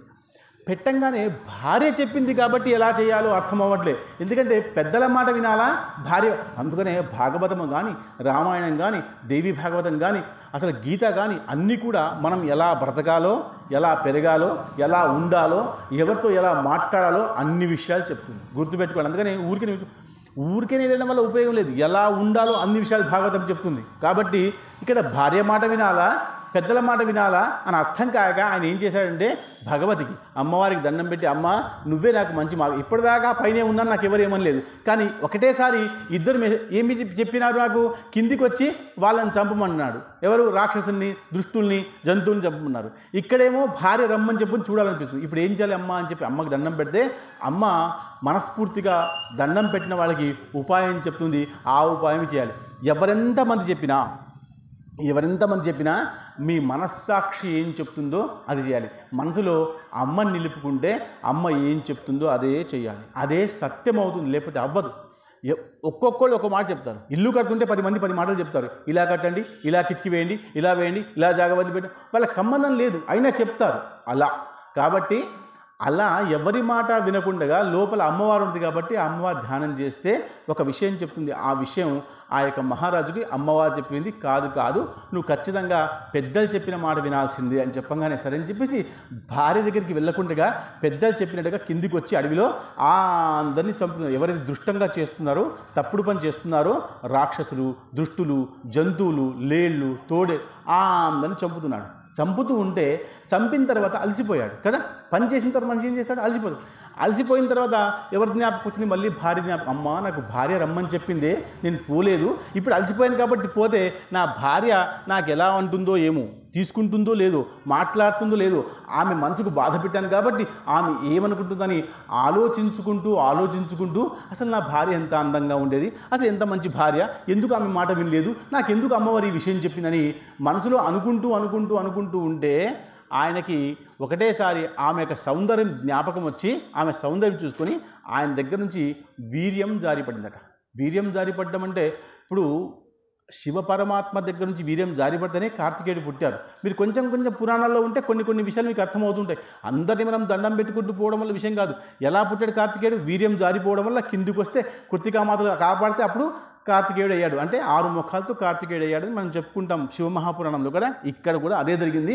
ఆ వీర్యం కిందికి జారిపడిపోయింది. ఆమె సౌందర్యాన్ని జ్ఞాపకం చేసుకుంటున్నాడు కాబట్టి ఆ సౌందర్యం జారిపోతే ఆ వీర్యాన్ని కింద పడిపోనివ్వకుండా మహారాజు కాబట్టి, జ్ఞాని కాబట్టి ఒక డొప్పలో వేసుకున్నాడు. డొప్పలో వేసి అక్కడ పైన ఉన్నటువంటి విషయాన్ని చూశాడు. అక్కడ పక్షులు ఉన్నాయి. అంటే ఈ పక్షులు మీకు గరుడ పక్షి ఉంది, గద్ద ఉంది. పెద్దవి వీళ్ళు ఏం చేస్తారంటే ధర్మాన్ని పట్టుకుని, అందుకనే గరుడ పక్షికి ధర్మ అంటారు. గరుడ పురాణం పెద్ద పురాణం కాబట్టి ధర్మ అంటారు. అలా పెద్ద జాతికి చెందిన పక్షి ఒకటి అక్కడ కనబడుతూ ఉంటే దాన్ని పిలిచి, నేను మహారాజునరా, ఇదిగో ఈ ప్రసాదం వెళ్ళి నా భార్య గిరికకి ఇచ్చిరా అని చెప్తాడు. సరేనా? ఆ డొప్ప నోట్లో పట్టుకొని ఆ గ్రద్ద అయినటువంటి పెద్దది వెళ్తూ ఉంటే కొంచెం దూరం వెళ్ళిన తర్వాత ఈ గ్రద్దకి ఇంకో గ్రద్ద చూసి ఆహా దాని నోట్లో ఏదో ఉంది, అది నాకు కూడా కావాలి.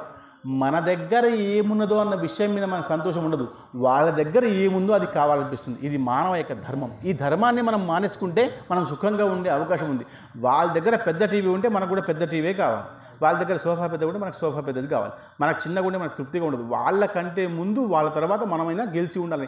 ఈ ఆలోచన వల్ల మనం ఓడిపోతాం, వాళ్ళు గెలుస్తూనే ఉంటారు. కాబట్టి ఈ విషయం మనసులో తీసేయాలి. మన దగ్గర ఏముందో మంచిగా ఉంటే చాలు. వాళ్ళ దగ్గర పెద్ద టీవీ వచ్చి రోజు పాడైపోతే ఏం ఉపయోగం? మన చిన్న టీవీని రోజు చూస్తే మంచిదే కదా. రోజు చూస్తే టీవీ మంచిది కదా, పాడైపోయే టీవీ మనకెందుకు? కానీ మనకు బుద్ధి అలా ఉంటుంది. ఆ గ్రద్ద ఈ గ్రద్ద దగ్గరకు వచ్చి నీ నోట్లో ఏముందో నాకు ఇవ్వమని చెప్తున్నారు. చెప్తే అప్పుడు నేను ఇవ్వను, ఇది మహారాణి నాకు ఇచ్చాడు, ఇది మహారాణి గిరికకి ఇవ్వాలి కాబట్టి ఇవ్వను అని చెప్తే అప్పుడు వాళ్ళిద్దరిలో యుద్ధమైంది. ఆ యుద్ధంలో ఆ డొప్ప కింద పడిపోయి నేరుగా ఎక్కడ పడిందంటే ఎక్కడైతే యమునా నది ఉందో ఆ నదిలో పడిపోతే అక్కడ ఒక చేప ఉండేది. ఆ చేప ఆ యొక్క ప్రసాదాన్ని మింగేసింది. బాగా గుర్తుపెట్టుకోండి, ఆ ప్రసాదాన్ని మింగేసి అంటే ఎలా జరగాలో అన్నీ రాసి ఉంటాయి పైన. మనం అనుకుంటాం మనం చేస్తున్నాం మనం అనుకుంటాం మనం ఏం చేయట్లేదు, అంతా అమ్మే చేస్తుంది. ఎలా ఎప్పుడు ఏ రకంగా జరగాలో అప్పుడు అలా ఆ రకంగా అమ్మే జరిపిస్తుంది. మనమంతా నాటకంలో ఉన్నటువంటి పాత్రధారణం.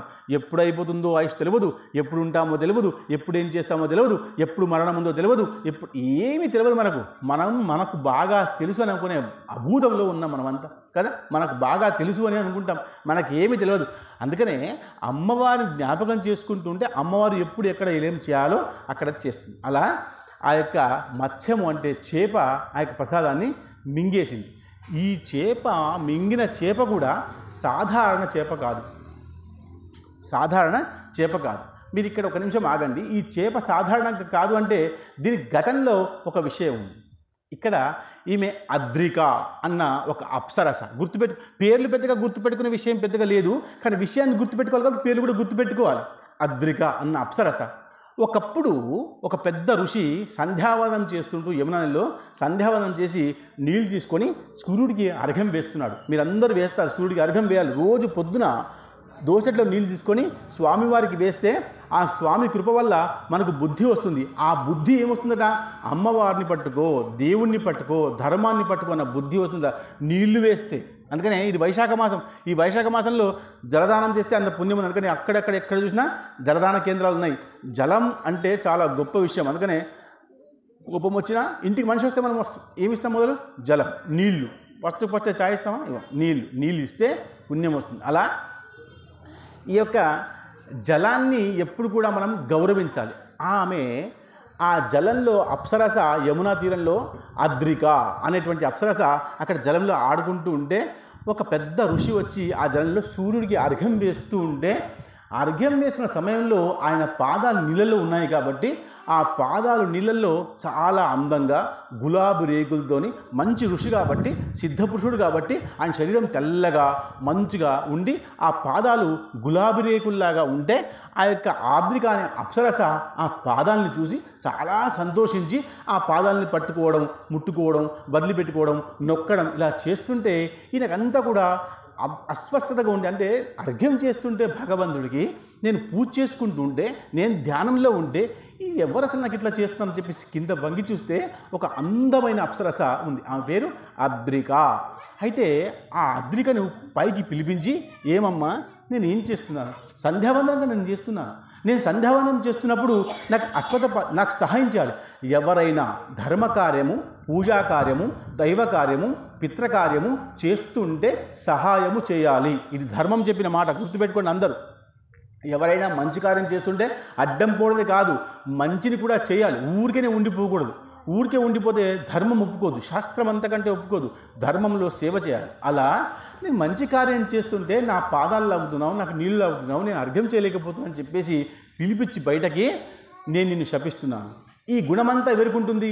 ఇది చేపలకు ఉండే గుణం. మనం సముద్రంలో, గంగలో స్నానం చేస్తే వచ్చి చేపలు వచ్చి మన కాళ్ళకు ముట్టుకుంటూ పోతాయి. మనం ఇట్లా ఇరుకుంటూ స్నానం చేస్తాం, అవునా?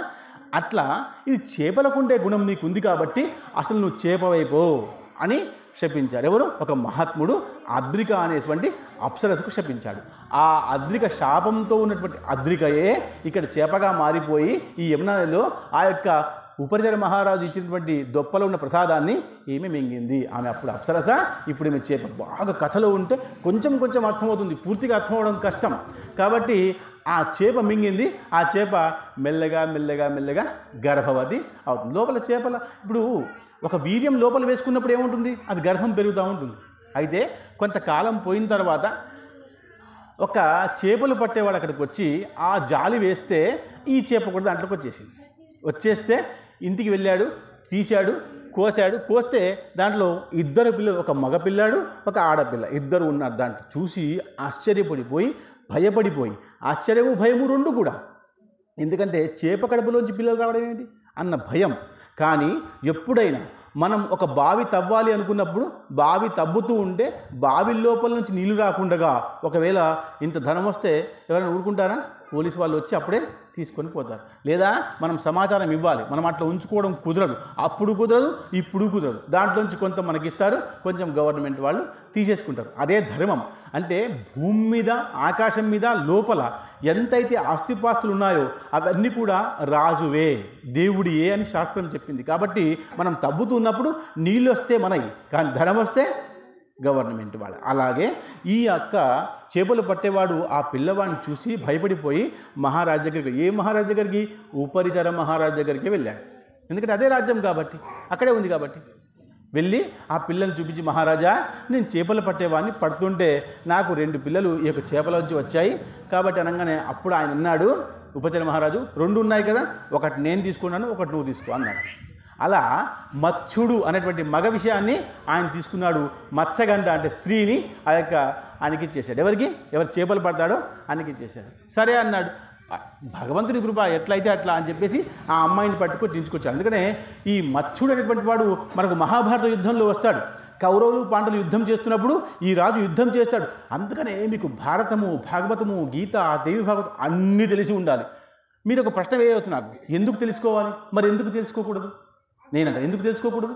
18 పురాణాలు భగవంతుడు రాశాడు మన కోసం, వినడం కోసం. అయితే తెలుసుకోకుండా ఊరికనే ఆయుష్ అయిపోతే ఎట్లా? మన జీవితం అయిపోతే ఏమిటి ఉపయోగం? మన జీవితం వృధాగా అయిపోతే మనకున్న చేతులు, కాళ్ళు, కళ్ళు, ముక్కు, నోరు ఎందుకు? భగవంతుని అర్థం చేసుకోకుండా, చూసుకోకుండా ఉంటే ఎందుకు? కాబట్టి ఇలాంటి జన్మ వృధా. ఇలాంటి జన్మ భగవంతుని అర్థం చేసుకోకుండా ఉన్నటువంటి జన్మ వృధా జన్మ. కాబట్టి ఈయన ఏం చేస్తున్నాడ? ఆ యొక్క మత్స్యగంధని తీసుకొచ్చి ఆ యొక్క మత్స్యుని ఉపతిల మహారాజుకి ఇచ్చేశాడు. అక్కడ కథ అయిపోయింది. ఇక్కడ ఈయన ఏం చేస్తున్నాడు? ఈ పిల్లని మెల్లగా పెంచుతూ ఉంటే ఈ పిల్ల కొంచెం పెద్దగా యవ్వనంలోకి వస్తుంది. ఎంతైతే అంత అందంగా ఉన్నటువంటి అమ్మాయిని పోషించడము, చూసుకోవడం అంటే ఒక రకమైనటువంటి శక్తి, మనకు బుద్ధి ఉండాలి. అందుకనే దుర్యోధనుడు పాడైపోవడానికి కారణం ఏమిటంటే అసలు ధృతరాష్ట్రుడు అంధుడు కదా. అందుకనే మీకు కథలు బాగా తెలిసిన అంటున్నాను. ధృతరాష్ట్రుడు అంధుడు, కానీ భార్య కూడా ఆ యొక్క పట్టిని కట్టుకొని ఉంటుంది. ఎప్పుడు కూడా ఒక దుస్తుని కట్టుకొని ఉంటుంది. ఈ కట్టుకొని ఉండడం వల్ల తను చూడక, భర్త చూడక పిల్లవాళ్ళు పాడైపోయారు. తల్లిదండ్రుల యొక్క దృష్టి ఉంటేనే పిల్లవాళ్ళు బాగుంటారు చెప్పడానికి మంచి ధర్మం నిదర్శనం ఇది. అందుకనే ఆయనైతే అంధుడే, కానీ ఈయన కూడా తల్లి కూడా కట్టుకుంది కాబట్టి ఆ పిల్లాన్ని ఎవరు చూసుకోలేదు కాబట్టే ఆ పిల్లవాడు దుర్యోధనుడు అసలు దుష్టుడయ్యాడు. లేకపోతే ఎవరితో దృష్టి ఉంటే చూస్తే నా పిల్లలు ఏం చేస్తున్నారు, ఎలా చేస్తున్నారు అన్న దృష్టి ఉంటే ఖచ్చితంగా బాగుండేవాడేమో. కాబట్టి మన పిల్లలు ఏం చేస్తున్నారు, ఎలా ఉంటున్నారు, ఎలా ధర్మాన్ని పాటిస్తున్నారా లేదా అన్న విషయాన్ని తల్లిదండ్రులు ఇద్దరు కూడా చూస్తూనే ఉండాలి. లేకపోతే పిల్లలు పాడైపోతారు. అవునా? దుర్యోధనుడు ఎందుకు పాడైపోయాడు? మరి ఇలా మనం పట్టుకోకపోవడం వల్లే. అలా ఈ పిల్ల మెల్లగా పెద్దగా అయిపోయింది. ఇంకా మత్స్యంలోంచి వచ్చింది కదా, ఈమె చేపలోంచి వచ్చింది కాబట్టి ఈ పేరు మత్స్యగంధ అని పెట్టేశాడు. ఆయన ఏం పెట్టాడు? మత్స్యగంధ. అక్కడ మత్స్య రాజు, వాడు ఆ రాజు దగ్గర తిరుగుతున్నాడు, రాజభోగం చేస్తున్నాడు. మరి ఈయన ఇక్కడ చేపలు పట్టేవాడి దగ్గర ఉన్నాడు కాబట్టి మత్స్యగంధలాగా ఇక్కడే ఉండిపోయింది. ఆ తండ్రికి సహాయం చేస్తూ ఉంది. కొంతకాలం పోయిన తర్వాత అక్కడ పరాశర మహర్షి వచ్చాడు. పరాశర మహర్షి చాలా గొప్పడు. వశిష్ఠ వంశంలో ఉన్నటువంటి పరాశరుడు శక్తికి పరాశరుడు, పరాశరుడికి వ్యాసుడికి శుకుడు, ఇలా విషయం ఉంది. అంటే వాళ్ళ పరంపరను కాపాడుకుంటూ వస్తారు. అలా ఈ పరాశరుడు పరమ శక్తిమంతుడు. ఏ శక్తి అంటే వేద విద్య అధికార శక్తి, అంటే అన్ని విద్యలు ఉన్నటువంటి మంచి శక్తి, మంచి ధ్యానము, మంచి జప తపబలాలు ఉన్నటువంటి శక్తి పరాశరుడు. ఈ పరాశరుడు ఒకసారి ఆ మార్గం ద్వారా తీర్థయాత్రలు చేస్తూ అక్కడికి వస్తే, అందుకనే వంశానుచరితం చైవ పురాణం పంచలక్షణం ఇవి అన్ని దీంట్లో ఉంటాయి. సర్గస్య ప్రతిసర్గస్య వంశో మన్వంతరాన్ని చ, ఇవన్నీ దీంట్లో తెలుసుకొని ఉండాలి. నాకెందుకు అంటే కుదరదు. ఇవన్నీ తెలుసుకుంటేనే మెల్లగా మనకు భారతం, భాగవతం, రామాయణం అర్థమవుతుంది. కాబట్టి ఈయన గొప్పవాడు కాబట్టి ఈయన యాత్రలు చేసుకుంటూ ఎక్కడైతే మత్స్యగంధ నివాసంలో ఉంటుందో ఆ యమునా తీరానికి వచ్చి ఆ సమయం మధ్యాహ్న సమయం కాబట్టి చేపలు పట్టేవాడు పాపం భోజనం చేస్తూ ఉంటే ఆయన అక్కడికి వచ్చి పరాశర మహర్షి అంటున్నాడు, అయ్యా నేను తొందరగా ఆ తీరానికి వెళ్ళాలి, నాకు యాత్రలు చేసేది ఉంది కాబట్టి కొంచెం సహాయం చేస్తావా అంటే, నేను ఇప్పుడే భోజనం మీద కూర్చున్న వాడికి, నిద్రపోతున్న వాడికి భోజనం మీద నుంచి నిద్రలోంచి లేపకూడదు. ఇది శాస్త్రం చెప్పిన మాట. మీకు పనులు ఏమైనా ఉంటే మీరు అలా వేసుకొని చేయాలి తప్ప భోజనం నుంచి లేవడం కుదరదు. అందుకనే భోజనం యజ్ఞంతో సమానం కదా. ఇక్కడ అగ్ని ఉంటుంది, జఠరాగ్ని. ఇది స్వీకరిస్తున్నప్పుడు మనం భగవంతుని నామం తీసుకుంటూ లోపల ఒక్కొక్క బుక్క వేసుకుంటూ భోజనానికి కూడా మంచి అర్థం ఉంది. మనం ఏం చేసినా తప్పుగా చేస్తాం. నిలబడి భోజనం చేస్తున్నారు చాలామంది, చెప్పులు వేసుకుని భోజనం చేస్తున్నారు, ఇస్తారాకులు పట్టుకుని భోజనం చేస్తున్నారు రోడ్ల మీద. ఇది తప్పు, ఇదంతా అధర్మం. భోజనం అలా చేస్తే బుద్ధి చచ్చిపోతుంది, జ్ఞానం చచ్చిపోతుంది, ధర్మం చచ్చిపోతుంది. కాబట్టి ఆయన నీకైతే లేపకుండా నువ్వు భోజనం చేస్తున్నావు, సరే మరి నేను అలా వెళ్ళాలయ్యా, తొందరగా వెళ్ళాలి ఎలా అంటే, అప్పుడు ఆయన అన్నాడు, మా అమ్మాయి యుక్త వయసులో వచ్చింది, మంచి జ్ఞానం ఉంది, ఆమెకి పడవ తోలడం వచ్చు. కాబట్టి మీరు ఆ పడవలో కూర్చోండి, ఆ అమ్మాయి మీకు ఆ తీరానికి పంపించేసి వచ్చేస్తుంది, వెళ్ళండి స్వామి అని నమస్కరించాడు. ఈయన ఆ పడవలో కూర్చున్నాడు. ఎవరు? పరాశరుడు, గొప్ప ఋషి కూర్చున్నాడు. అంటే కథల్లో ఉన్నటువంటి ఆంతర్యాన్ని తెలుసుకునే ప్రయత్నం చేయాలి. కథలన్నీ కూడా ఎలా ఉన్నా ఆంతర్యం ఏమిటన్న విషయం తెలుసుకుంటేనే భాగవతం అర్థమవుతుంది. లేకపోతే మనం దీన్ని వినే విధానం, ఇప్పుడు మీ చాలామంది సినిమాలు చూస్తారు, దాంట్లో మంచి విషయాన్ని గ్రహించాలి, చెడును వదిలిపెట్టాలి. ఇంకా 3 గంటలు అంతా మంచిగా ఉంటుందా? ఉండదు. కొంచెం మంచి ఉంటుంది, కొంచెం చెడు ఉంటుంది. చెడును వదిలిపెట్టాలి, మంచిని పట్టుకోవాలి, గుర్తుపెట్టు. అలా ఈయన ఆ పడవలో కూర్చున్నాడు. ఆ మత్స్యగంధ ఆ యొక్క తోలుతూ ఉంది రథాన్ని, ఆ పడవను తోలుతూ ఉంటే కొంచెం దూరం పోయిన తర్వాత ఆ పరాశర మహర్షికి ఈ అమ్మాయి మీద ఒక రకమైనటువంటి కుదృష్టి వచ్చింది. అంటే అమ్మాయి వయసులో ఉంది కాబట్టి, అసలు అంత పెద్ద ఋషి ఉన్న పక్షంలో కూడా ఇలాంటి విషయం వచ్చింది అంటే ఏదో వెనుక లోక కళ్యాణం ఖచ్చితంగా దాగి ఉంటుందని మనకందరూ తెలుసు. ఎందుకంటే మీరు భాగవతం వింటున్నారు కాబట్టి మీరు, కానీ అక్కడ సమాజానికి ఆ విషయం తెలియదు కాబట్టి అందరూ కూడా ఆశ్చర్యపోతున్నారు. అలాగే మత్స్యగుంద కూడా ఆశ్చర్యపోయి, ఏమిటి స్వామి, మీరు మంచి తపశక్తులు, గొప్పవాళ్ళు, యోగం చేసిన వాళ్ళు, ధర్మం తెలిసిన వాళ్ళు, నన్ను పట్టుకుంటారేమిటి? అసలు నేనేమిటి? చాలా అంటే కులం అన్న విషయం కాదు, కానీ కులం, శీలం, వపుర్, విద్య, వయో అంటే కులము, శీలము, వపుహు, విద్య, ఇవన్నీ చూసుకోవాలి కదా. అసలు నేను చాలా చిన్నదాన్ని, ఇలాంటి నన్ను మీరు దగ్గరగా తీసుకోవడం తప్పు. ఇక్కడ ఎవ్వరూ లేరు, మళ్ళా మనం ఇద్దరమే ఉన్నాం, అలా పట్టుకోవడం తప్పు. కాబట్టి నేను ఏ కులానికి, ఏ జాతికి, ఏ మతానికి, ఏ రకంగా కూడా మీకు సరిపోదు, నన్ను పట్టుకోవద్దు అని అంటే ఆయన వినట్లేదు. అందుకనే కామాతురాణం నా భయం నా లజ్జ, పట్టుకున్నాడు చెయ్యి. ఇంకా నాకు నువ్వు మాత్రం సమర్పించుకో అని చెప్తుంటే ఆయన అంటుంది, నేను మత్స్యంలోంచి వచ్చాను, చేపలోంచి వచ్చాను, నా దగ్గర అంత వాసన వస్తుంది, ఇంత వాసన నువ్వు భరించలేవు స్వామి, దూరంగా ఉన్నాం కాబట్టి గాలి వస్తుంది కాబట్టి సరిపోతుంది, కానీ ఇంకా దగ్గర తీసుకుంటే అసలు నా వాసన నువ్వు భరించలేవు స్వామి అని చెప్పిన ఆయన. అందుకనే అసలు ఆ కామంలో వచ్చిన వాళ్ళకి గుణం, స్థానము, అసలు ఏ విషయం ఉండదు, లజ్జ ఉండదు, భీతి ఉండదు, ఏముండదు. అందుకనే పట్టుకుంటే ఏమంటుంది, వాసన వస్తుంది కాబట్టి అసలు వాసన లేకుండా ఉంటే అంటే తప్పించుకోవడం కోసం ప్రయత్నం, స్త్రీ ప్రయత్నం. అసలు స్త్రీ అప్పుడే గుర్తుపట్టేస్తుంది మగవాణ్ణి, పురుషుణ్ణి, దృష్టుణ్ణి గుర్తుపట్టేస్తుంది. ఆయన కళ్ళల్లో చూసే గుర్తుపట్టేవచ్చు ఆయన ఎలా ఆలోచిస్తున్నాడు అని, అంత శక్తి ఉంటుంది వాళ్ళకి, స్త్రీకి ఉన్న శక్తి. అందుకనే స్త్రీ శక్తి గొప్పది చెప్పను కాబట్టి అమ్మవారి శక్తి గొప్పదని చెప్తాం. అందుకనే కాబట్టి ఆమె చెప్తూ ఉంటే ఈయన వినకుండా ఉంటే ఆయన అన్నాడు, ఏమిటి నీలోంచి వాసన వస్తుందా? సరే, నీలోంచి వాసన వెళ్ళిపోతే ఒప్పుకుంటావా మరి అని అంటే, ఆమె అవుననక కాదనక ఎవరూ లేరు కాబట్టి, ఇంకో సమాధానం చెప్పలేము కాబట్టి, ఈయన పెద్ద ఋషి కాబట్టి శపిస్తే ఏమవుతుందన్న భయంతో సరే అనగానే మరుక్షణంలో ఆయన జపం శక్తి వల్ల, తపశ్శక్తి వల్ల ఆమెలో ఒక నీళ్ళు ఇట్లా వేయంగానే ఆ వాసన అంతా వెళ్ళిపోయింది. చెడు వాసన అంతా వెళ్ళిపోయి అసలు ఎంత అందంగా వాసన వస్తుందంటే సుమధురంగా, యోజనగంధ, సుగంధ. ఆమె పేరు ఏం పడిపోయింది అప్పటి నుంచి?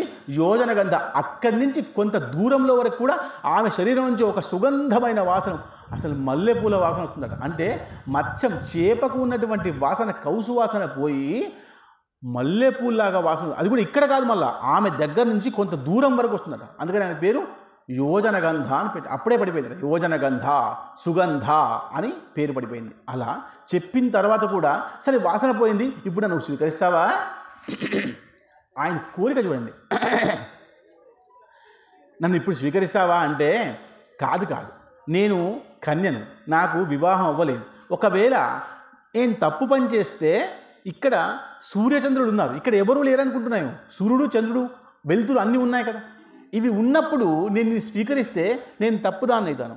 నేను అసలు యవ్వనంలో ఉన్నాను సరే, కానీ నాకు వివాహం లేదు, నేను కన్యను. ఒకవేళ తప్పు జరిగిపోతే సంతానం అయితే ఎట్లా అని ఆ చిన్న పిల్ల ప్రశ్న వేస్తుంటే, ఆయనకి చూడండి అంత గొప్ప ఋషి ఉన్న పక్షంలో కూడా కామము అన్న విషయం చూడమండి. చాలామంది అనుష్ఠానం చేస్తుంటే పెద్ద వాళ్ళు, ఋషులు, వాల్మీకి, వశిష్ఠుడు, ఎంతమంది అనుష్ఠానం చేసినా ఆ అనుష్ఠానాన్ని భగ్నం చేయడం కోసం ఇంద్రుడు రంభ, ఉర్వశి, మేనక వాళ్ళని పంపించి, తిలోత్తమ వాళ్ళని పంపించి వాళ్ళ అనుష్ఠానాన్ని భగ్నం చేయిస్తాడు. ఎందుకంటే ఆయన పూర్తిగా అనుష్ఠానం చేసేస్తే ఎక్కడ ఇంద్ర పదవి పోతుందో అన్న భయంతో ఈయన అందరి యొక్క జపాల్ని, అనుష్ఠానాన్ని అలా పరాశరుడు కూడా అనుష్ఠానం చేస్తున్నప్పుడు నా మత్స్యగంధకి చెప్తున్నాడు, ఎంతోమంది అనుష్ఠానం చేస్తున్నప్పుడు ఎంతోమంది అందగత్తెలు రంభా ఊరు నా దగ్గరికి వచ్చారు, కానీ నేను మనసు పడలేదు వాళ్ళ మీద.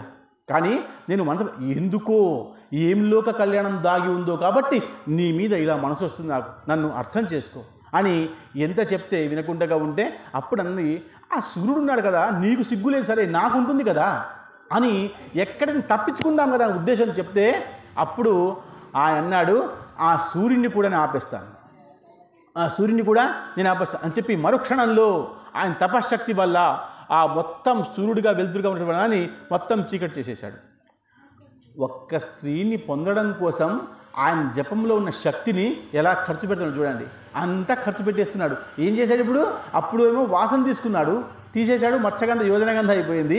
ఇప్పుడేమో ఆ యొక్క సూర్యుని ఆపేశాడు, ఇంకా చీకటి అయిపోయిందిగా, ఇప్పుడు నన్ను స్వీకరించు అంటున్నాడు, ఇప్పుడు నన్ను స్వీకరించు అంటున్నాడు. అనగానే ఇంకా ఏం చేయాలో అర్థం కాక సరే అంటే ఎలా సరే అంటే ఎక్కడో లోక కళ్యాణం దాగి ఉండవచ్చు, అంత పెద్ద ఋషి ఇలా అడుగుతున్నాడంటే ఏదో ధర్మం దాగి ఉండవచ్చు, అంతకంటే నేను ఇప్పుడు ఏం చేయలేను, మళ్ళా బలవంతం చేయడం వల్ల దోషం వేరుగా రావచ్చు ఆయనకు కూడా నాకు కూడా, కాబట్టి సరే అన్న.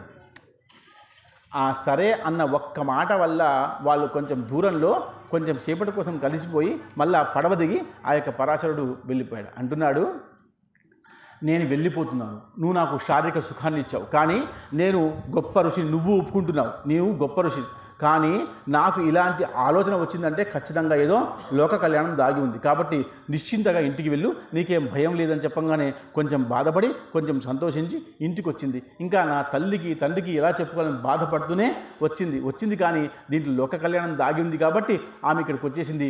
మెల్లగా మెల్లగా మెల్లగా ఆమె గర్భం పెరుగుతుంది, తండ్రికి ఆశ్చర్యంగా ఉంది, ఆనందంగా ఉంది, కానీ ఎవరు ఏమిటి అన్న విషయం అడుగుతూనే ఆ యొక్క పరాశరుడి విషయం చెప్పేసిన తర్వాత కొంతకాలానికి 9వ మాసం వచ్చింది. 9వ మాసం వచ్చిన తర్వాత ఇక్కడ మనం గట్టు మీద ఒకవేళ ప్రసవిస్తే అందరూ ప్రశ్నలు వేస్తారు కాబట్టి కొంచెం దూరంగా వెళ్ళి ఆ ప్రసవించు అని చెప్తే అక్కడ ఆ యొక్క యమునా తీరంలో కొంచెం దూరంగా వెళ్ళి ఒక అంటే ఏమంటారంటే ఇటుపక్క అటుపక్క 3 దిక్కుల నీళ్ళు ఉండి మధ్యలో భూమి ఉంటుంది.